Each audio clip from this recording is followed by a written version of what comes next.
the ways of Babylon, stay against the Yes. ways of the world, stand Yes. against, even though they had a secular job, they had a secular vocation, they had all these things. But when the rubber meets the road, Yahweh is Lord and Jesus is Lord was their not, I hate saying that word, mantra, was a thing that kept them pushing forward Right. with the commands that they had before. You know what I mean? Yeah, for sure. Yeah, and I think that's the question that men have to ask because,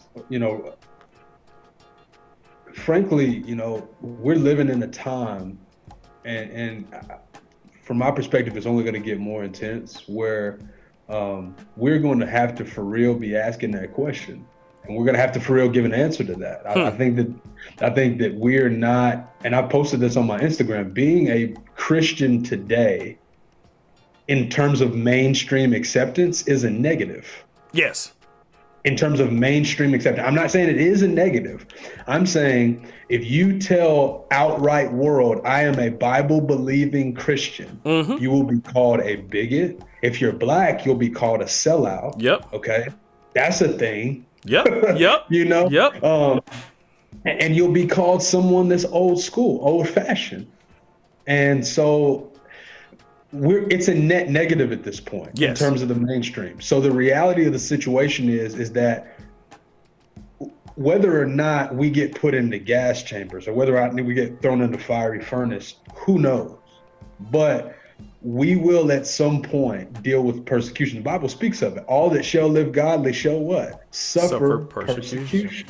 You will.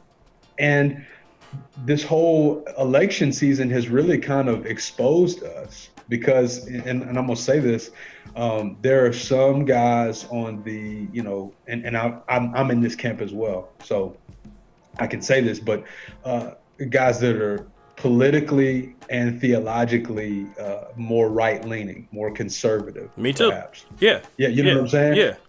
And so guys, here's my critique of us, James, and I'm not saying this is me and you, and maybe it is me and you. I think it is. I think I'm not absolved of this, but I'm saying a lot of them vote a certain way. And when I say a certain way, typically right-leaning conservative. Trump, if they did that, maybe they didn't even vote this year. Who knows? But, right. Did that out of fear of persecution. Because see here's what I'm saying. I know some people that are so afraid of the left, so afraid of secularism, so afraid of that they vote not necessarily based on their conscience, but based on them being scared of what's coming if they don't vote. Oh my goodness. You understand what I'm saying? That motivation is all wrong. You guys, but see what I'm saying? You have to check your heart when you do this. Like, voting should be a very sobering